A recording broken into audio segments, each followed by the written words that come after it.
with us in a minute. Jeroo, actually, I just very roughly sketched a very full social entrepreneurship journey. I was wondering if you have one or two moments in this journey that stick out for you, that were learning opportunities for you, that were uncertain at the time, but somehow you managed to embrace the complexity. Honestly, Zeynep, if you're a social entrepreneur, there isn't one journey, like one or two moments. Pretty much an ongoing whirlwind or whirlpool of different things which come and different opportunities. And I always, you know, not just me, but I think most social entrepreneurs, we always look at the glass as always full and always overgrowing. So even when there is this much water in it, we'll be saying, oh, the glass is full because there's so much air and there's so much opportunity and there's so much you can do. So I can't really think of one or two. I can think of a million which are there that way. So it's a bit difficult to say, but yeah, it's I think for me, one of the wonderful things is the starting of Catalyst, which just started on a WhatsApp group. And that's social entrepreneurs. And today we have more than 220 people who are in the movement, entrepreneurs. Mm-hmm. In the team, we have this joke that a WhatsApp group is never just a WhatsApp group. So I think maybe this is an insight we can get from this conversation. And how about, what would you say? I mean, I'm sure there's many, but what did you learn as you established, you grew these organizations, you led them to the new leadership? What is kind of what did you not know when you first started your ventures that you know now? So young. When I started, I was relatively young and relatively ignorant. So let's start with that. So I think it was an ongoing learning journey. The one major learning, I think, is that you have to learn what are your strengths, do that, and then let go. So that was one learning which was always there for me.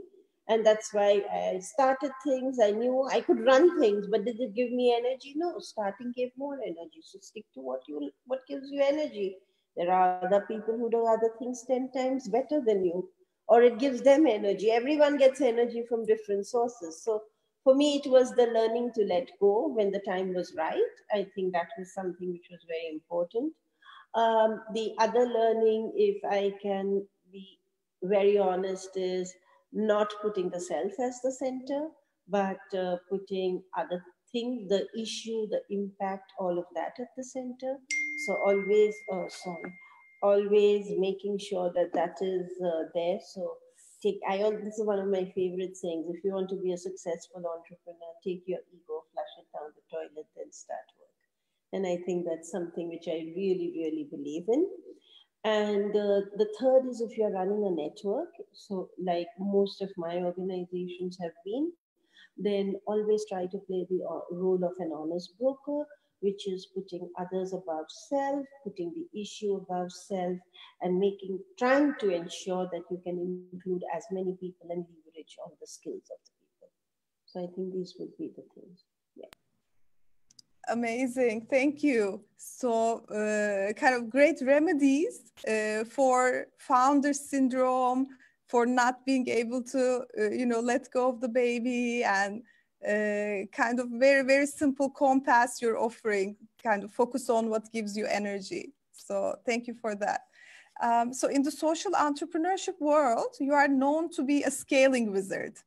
And you're also known to be a strong system change approach advocate.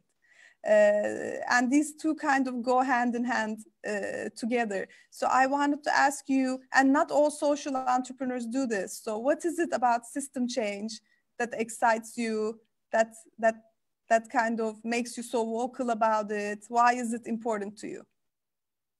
So once again, I'll start with a point of what gives you energy.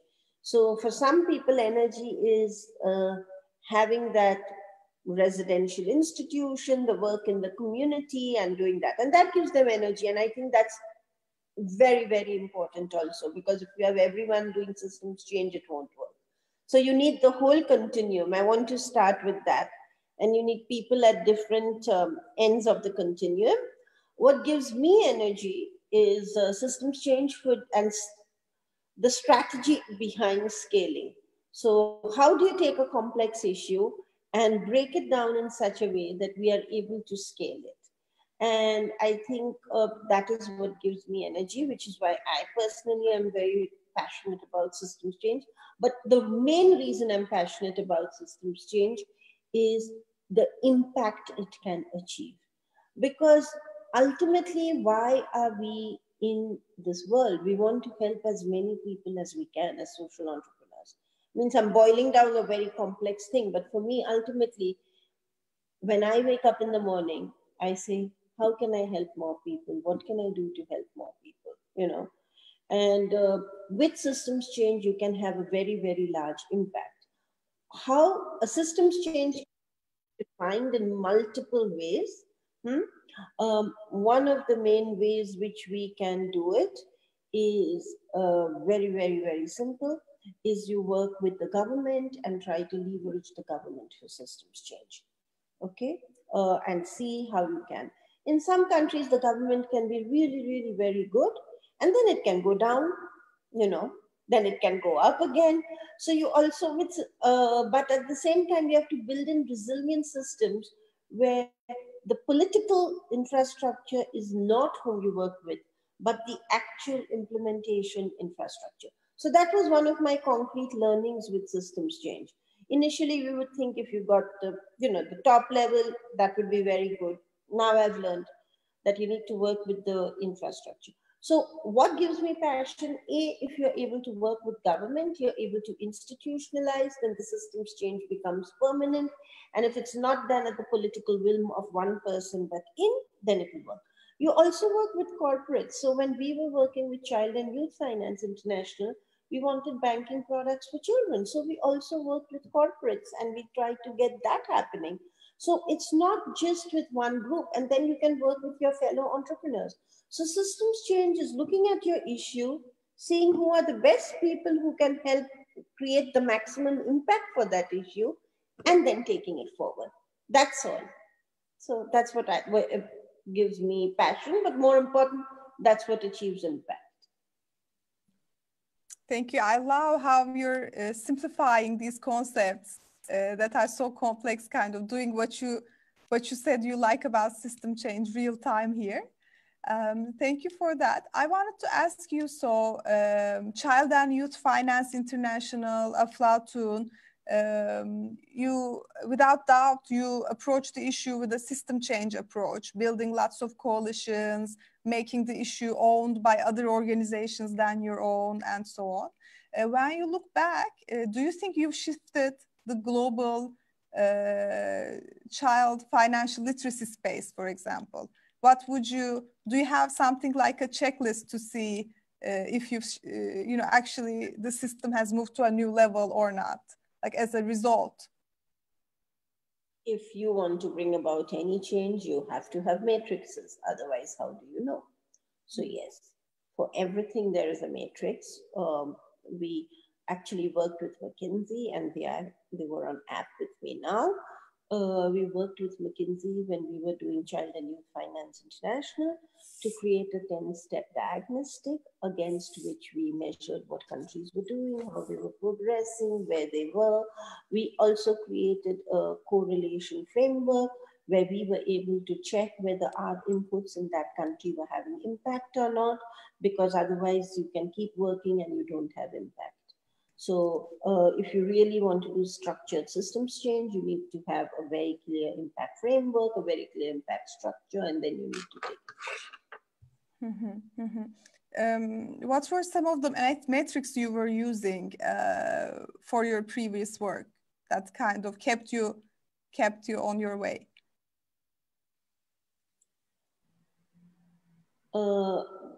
I think they're pretty complex to explain in a short session, but essentially it was a matrix diagnostic, which was a 10-step framework on how countries could move. starting with they were at which point, because some countries were at 0.0, some countries were at 0.1, some countries were at 0.5.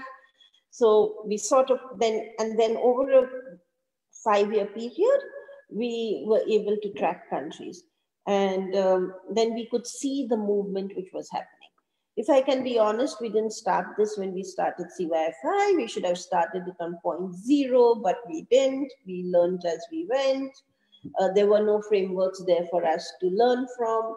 So we evolved as we went. But now we have something and it's openly shared and people can use it, change it, do what they choose with it. Mm-hmm. So it kind of became a benchmark for countries and organizations to mark themselves against, which is, so you outlined the journey for them. I see that. Also, yes. Mm-hmm. Mm-hmm. That's great. And kind of my final 2 questions. One of them, we have lots of social entrepreneurs from Turkey in the room, from 15 different cities, and it's quite a diverse room in the sense that we also have some corporates and corporate foundations. And these actors are more and more thinking about system change themselves, how they make their social investments. So I was wondering, and it's a complex thing, both for a social entrepreneur and a potential supporter. So I was wondering if you would have any advice for the people, the institutions who want to support system changing social entrepreneurs. Would you have a simplified Jeroo version of what to do for them? Firstly, believe in the issue that the social entrepreneur wants to change. B, if systems change is messy, dirty, complex, you take 2 steps forward and 10 steps backward and 5 steps forward.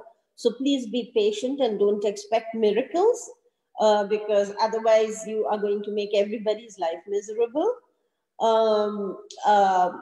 3 is stop providing program funding if you want to do systems change work and calling it systems change, and actually just providing a core grant. Leave lots of money for networking, facilitation, connecting. Because I always say there are 5 elements to systems change and all of them are not direct. So you have to give lots of money for meetings and for time to co-create processes. So that is one very important thing, to convene, to connect people. But you need to know the research to be able to connect properly, to celebrate successes which are happening and to acknowledge and to calibrate. So these are not the standard things of I will help 500 children, I will have 50,000 children. These are the key steps or key components, and these are not programmatic components. So I think anyone who wants to fund systems change needs to think very, very differently, and be prepared that it's messy and will take time. You make it sound like it's a dance.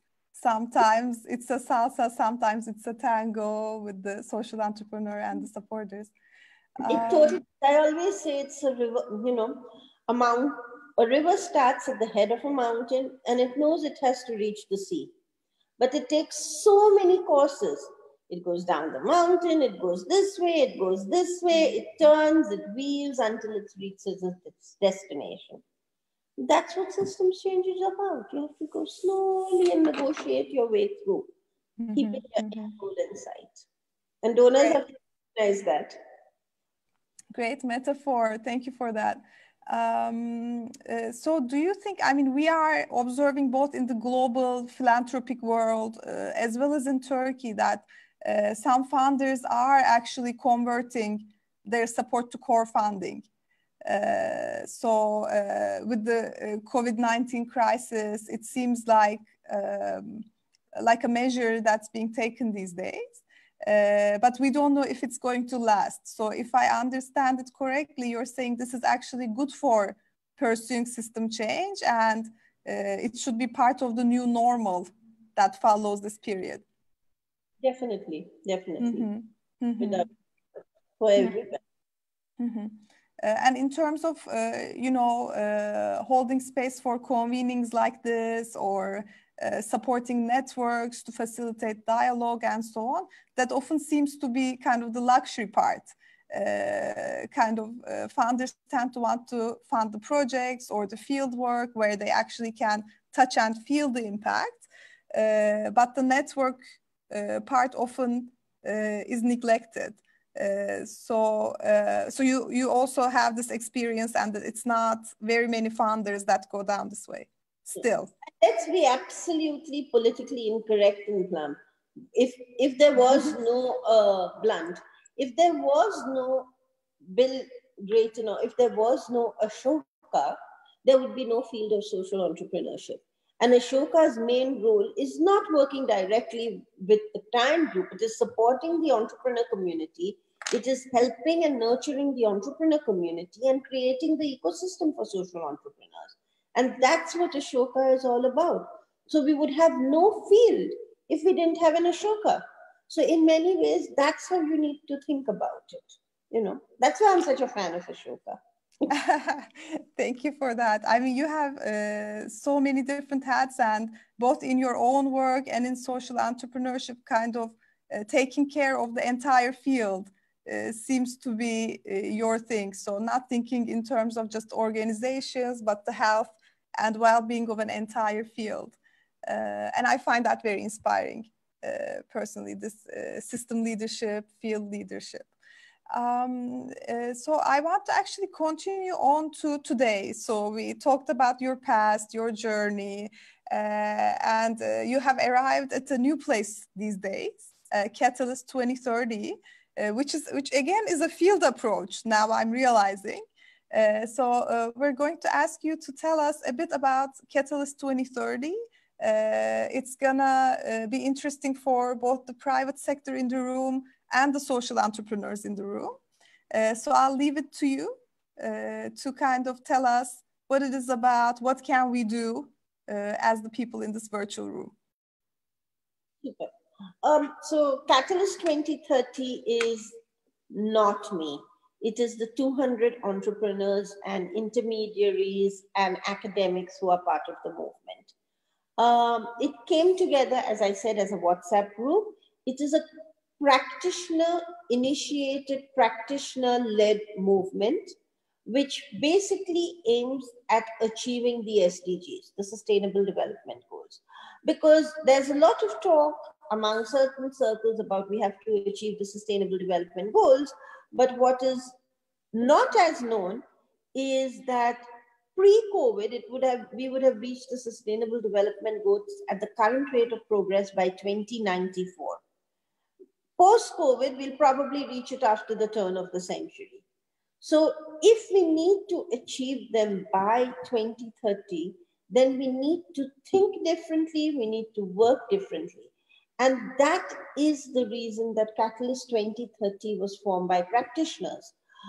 Practitioners have the solutions. We have probably the best case scenarios on what's happening on the ground. And I mean, not me, I mean, we have solutions for education, we have solutions for health, we have solutions for water, agriculture, you name it, okay? So the whole spectrum of issues, the 198, we saw that actually Catalyst members can provide solutions for almost every one of these issues, all the targets, and many, many, many more, okay? So then, if we have the solutions, we know what works, why is it that that's not being adopted and taken on? That's because very often corporates, governments, they all want to reinvent the wheel. So foundations, first of all, foundations need to stop funding pilots and stop having what I call death by pilots and start funding solutions which can be scaled. So let's start looking at the existing solutions which can be scaled. Of course, if there's a brand new innovation, then definitely it should be funded. But let's say, okay, this works, we know it works, let's scale it. Second is, let's try to institutionalize that solution within the government. or within the systems, within the local municipality, within the local city. It doesn't have to all be national. You start where you're working from. So that what happens is, it's there. It becomes the new normal, the solution. So it gets incorporated, and it's very difficult for an NGO to achieve scale on its own. It's easier if you partner with the government to achieve the same level of scale. At the same time, with corporates, instead of having their own programs in issues, if they partnered with the social entrepreneurs, the corporates may have a couple of million outreach, but they may not have the way on how to take a program to scale. So work with the social entrepreneurs to co-create and come up with something. So basically Catalyst 2030, and academics are a major part of documenting, taking this forward, etc. Basically Catalyst 2030 saying, here we are, we have the solutions, why don't you work with us, and together we will co-create, and together we can achieve the sustainable development goals. So that is the bigger picture that we have for Catalyst 2030. I can go on and on, but I think this is one of the main things. And I think in the immediate, actually starting Thursday and Friday, we are starting our first campaign for COVID, where social entrepreneurs who've done amazing stuff on social change issues are sharing their journeys, they are partnering with each other, they are sharing their ideas, and then they are taking that forward. So my suggestion to social entrepreneurs, if you're doing something on COVID, get in touch with Zeynep immediately and try to share in that series. And if you can't do it this week, do it in the following series, which we can have. To corporates, if you're looking for solutions, join up. And maybe you all can start with, in the next round, a Turkey COVID catalyzing change campaign. So that would be my bit. Perfect. We'll make sure to publicize the campaign widely. I think we have 2 more days after today that it starts. Yeah, the 29th and the 30th. So, so we will publicize that both to this group and our social media accounts. Jeroo, I think you captured an amazing insight and you identified a very big missing link in terms of why are these solutions not making it to the institutions where they would be actually scaling in an institution rather than scaling as an enterprise on its own. So it's a very important insight, and it's a very bold statement in my opinion, because these days we value more the startup mentality that you know, you have a successful pilot, then you scale it on your own if you're a good leader kind of mentality. But the Catalyst 2030 is actually saying no, back to basics. There are already these ways, and kind of also acting as a marketplace between proven solutions and the social development goals. And I just love the death pilot's diagnosis you just gave us, because in the end there lies so many pilots that don't take off, that somehow are not scaled, or because they were done without including the relevant parties, they are not bought up by the institutions and so on. So definitely it would be very enriching for any social entrepreneur, any corporate to engage with the group and further explore how these are happening. So I'm becoming a bit conscious of my privileged position as the host here. And I'll stop with my my questions. And I'll turn to Sistem, who has been harvesting kind of the participants' reactions and questions for us. Sistem, is there anything you want to share? Actually, yes, there are some questions. Some of the questions which came during our session were already answered during your conversation. So I'm not going to go one by one, but actually there is one question about how Jeroo, all through her social entrepreneurship journey, basically, and right now together with Catalyst 2030, how you handle communications, because it's all about changing mindsets of people, and how do you work on that? Plus, how would you maybe, like, balance is a good word, balance the social impact promise and economic sustainability? If you, how do you see them? Like, are they separate things to be balanced? Are they kind of sides of the same coin.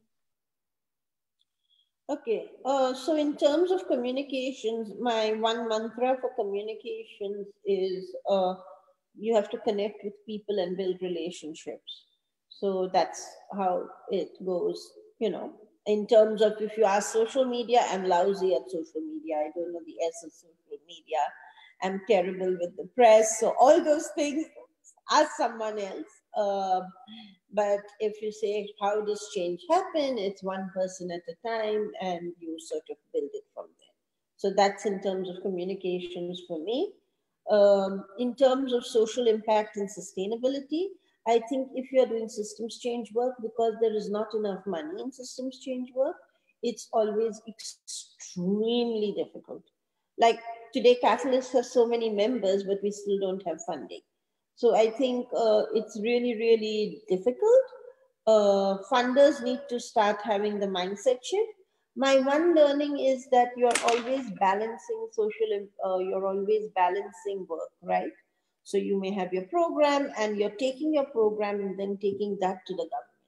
So making it very concrete, I think both with Childline India and with CYFI Child Helpline, you have the program which is running, and then you draw from the program to change the policies. And you work with the policymakers to make that happen. So it's always a balance, right? You don't make policies in thin air. You make it from the things you have seen worked. And that's the balance which comes.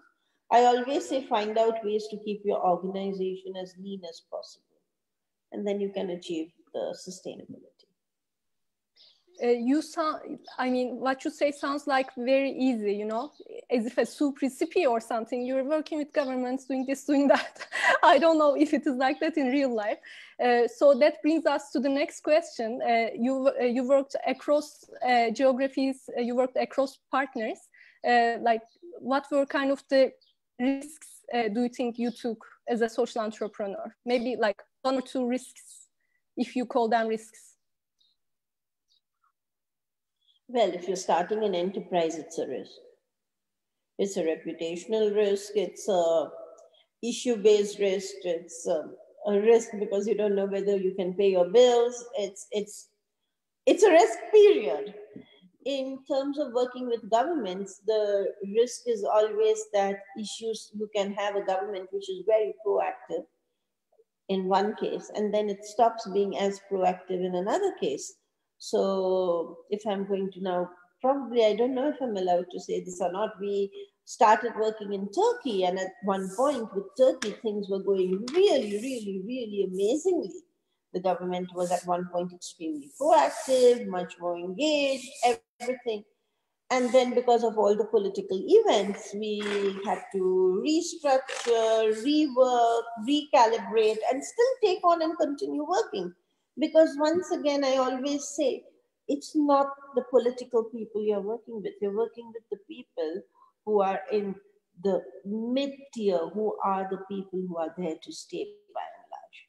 So I think that's the biggest learning and risk avoidance strategy, I would say. So it's nice to have the big names, work with the people who do the work. And that's when you don't need media, you don't need anything, because they just go on and on in a nice, positive way. Thank you. Thank you, Jeroo. And this ties nicely. I want to actually pitch our workshop coming up with Jeroo, with Florian from the Ashoka Europe team, and Akil, who's part of the Catalyst 2030 corporate working group. And in this workshop, we will focus on further detail on how to fund system change. There was a recent report published by all the big players in the social entrepreneurship field, and it's a first in history. So Ashoka, Skoll, Schwab, Co-Impact came together, and we launched the report at Davos as an appeal to the business world on how to better support system changing social entrepreneurs. So we will look at that report and its insights. And we will also hear from Akil on the second question that was posed. How do corporates balance profit and social impact? What really works, what doesn't, and what role do social entrepreneurs play in achieving this balance. So I will end my commercial about our upcoming workshop here and turn it over to Sistem. Okay, we are moving to other commercials. Zeynep ve Jeroo'ya bu sohbet için çok teşekkür ediyoruz. Yavaş yavaş atölyelere aslında geçiş yapacağız.